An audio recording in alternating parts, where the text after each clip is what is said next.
So there's one game left in November. Wales have chosen to play outside the window. They're losing a stack of players: Beard, Carey, Cracknell, Griffin, Smith, Jenkins, Thomas, Williams. That's Thomas Williams there, Jared Evans, Hennessy, Llewellyn, Tompkins and Rees-Zammit, one of their best players of course. But of course cleverly they've chosen to play a slightly easier opposition.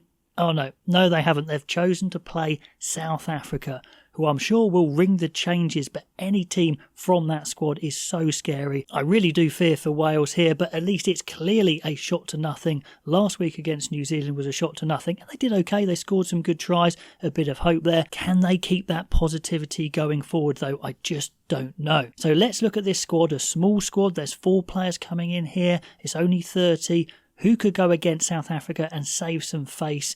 Well, I think Kieran Azarati is definitely one of them. He's been scrummaging well, and of course, scrummaging is going to be a massive thing in this game, so he needs the game of his life.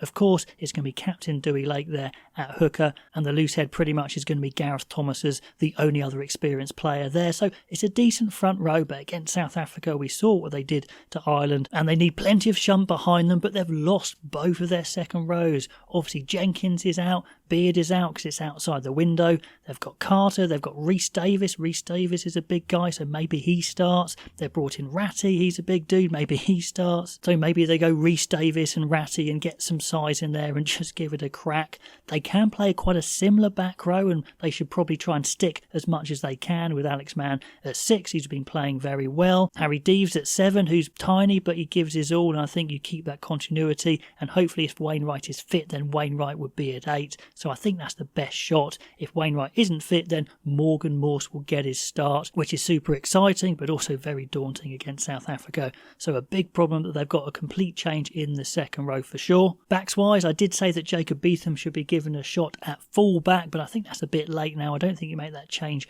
right now. I'm pretty sure you should stick with Blair Murray, even though I think he's too small and he's going to get bombed. Absolutely, but he's playing well apart from his size, I guess, so he stays at 15. You've lost your best winger in Lewis Rees-Zammit, which is a big problem. It makes sense to stick with hat-trick hero Tom Rogers on one wing.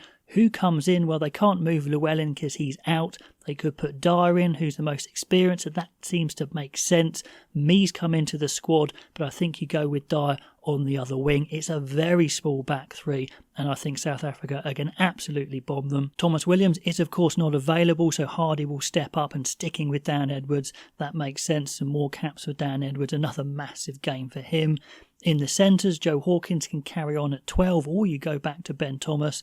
Both I don't think have been particularly good. Hawkins, some lovely passes in the last game, but some horror missed tackles. But I think go with Hawkins again and team him up with Joe Roberts at 13 seems to make sense. So a massive shot to nothing, but it could be an absolute hiding. I am a bit fearful. Is that the team that you would go for to face South Africa? Please let me know down below. Do like, do subscribe if you're into these sorts of videos, and I'll catch you next time.